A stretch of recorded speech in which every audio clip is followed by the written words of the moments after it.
Today we've got a topic that I think a lot of you who are heading into your first semester of college are really going to like, and that is how to make friends in college. Stay tuned.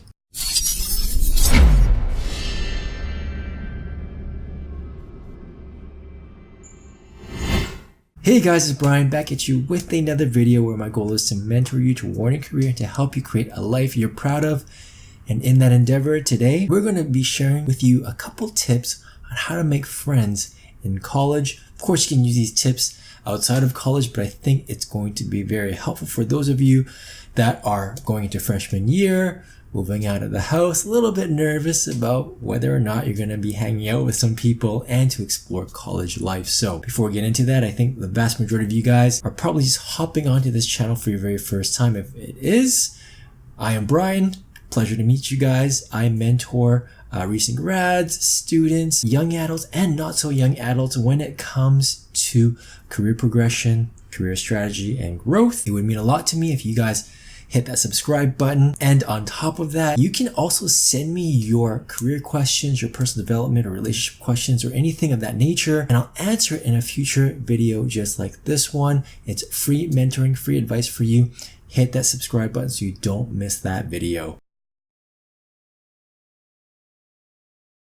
So let's talk about the topic today, and that is how to make friends in college.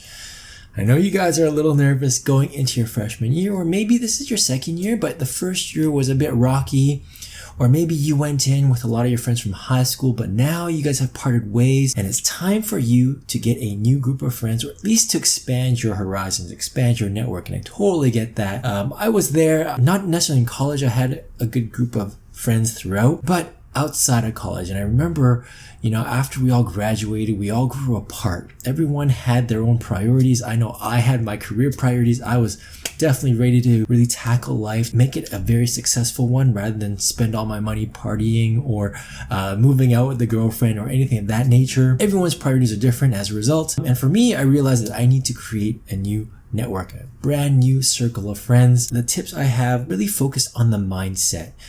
There are a lot more tactical how-tos, what to say, how to approach people. We can talk about those and I don't mind sharing those with you guys. But I think if you get the mindset first, that is going to be absolutely key.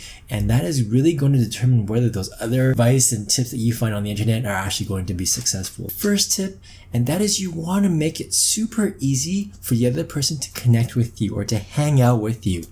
Think of it this way.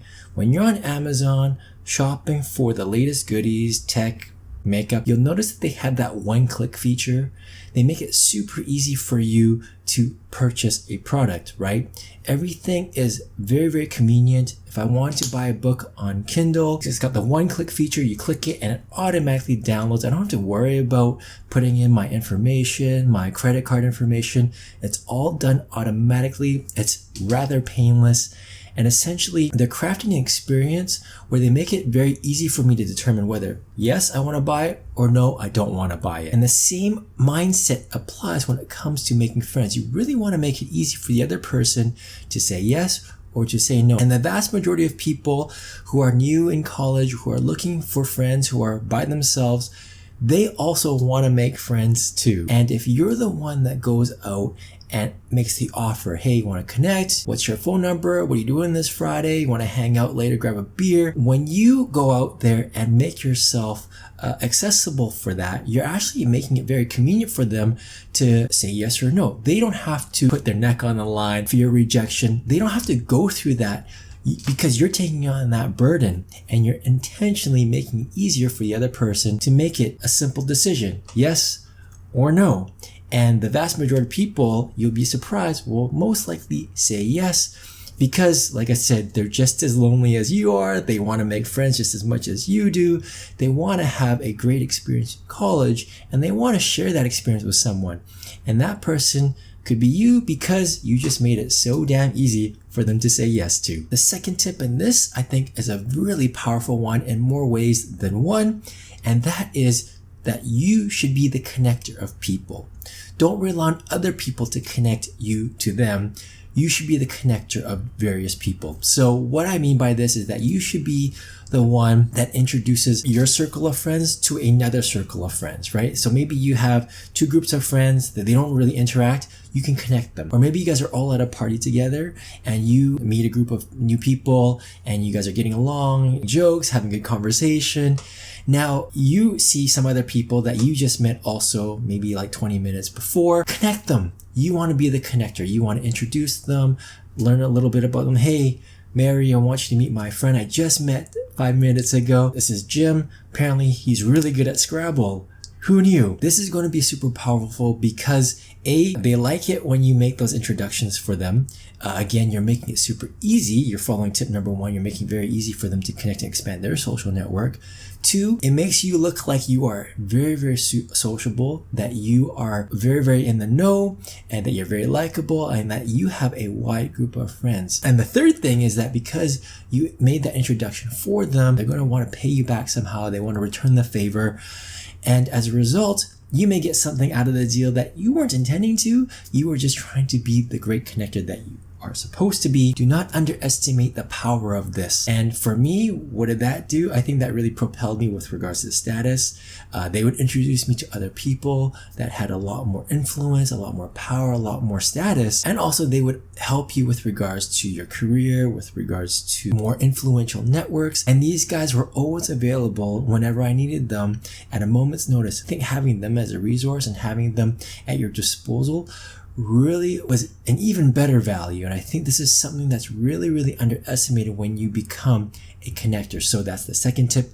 Be a connector. So the third tip, well, more like a reminder, but definitely worth mentioning, and that is to be yourself. As you start making new friends, as you approach people and learn the right things to say, what not to say, yes, you're going to make some mistakes along the way, but you're really going to refine this fairly quickly, and then you're going to get it really, really quickly, and then you're going to start making a lot of friends. It's really easy to get caught up and try to be someone that you aren't. Maybe you realize how fast you connect with the cool crowd or the crowd that you think is cool. And it's really easy as a result to want to be like them and to do what they like to do or to take on the passions that they have an interest in. It's really easy to do that. And you, at the end of the day, might not really want to do any of that. And it's important for you to be genuine and to recognize that and to say no to those things. And either that friendship continues or it fizzles out, and that's fine because you're just going to move on to the next group of friends. So there you go, guys. 3 simple tips on how to make more friends in college. If you like what I had to say today, hit that like button. And if you have any questions, let me know in the comment section below. If you have a question that you want me to answer in a future video like this, go to my website, 101mentoring.com, go to your submit your question, and subscribe to my channel so you don't miss the video when I answer your question. And for some of you guys, you may feel like this video was good, but not good enough. It was just too surface level, and you're really, really wanting to crack that code on how to make more friends in college. Well, you can definitely work with me personally. You can sign up for a one-on-one mentoring session, and we can actually discuss exactly the steps and things to watch out for. We can go into this whole idea on a more granular level, but tailored to you, so you know exactly what to do and what to say. You can check out my products and services page, sign up for a one-on-one mentoring session, and we can get started that way. Guys, I'm going to leave it there. Thank you so much for watching, and I'll see you next time. Cheers.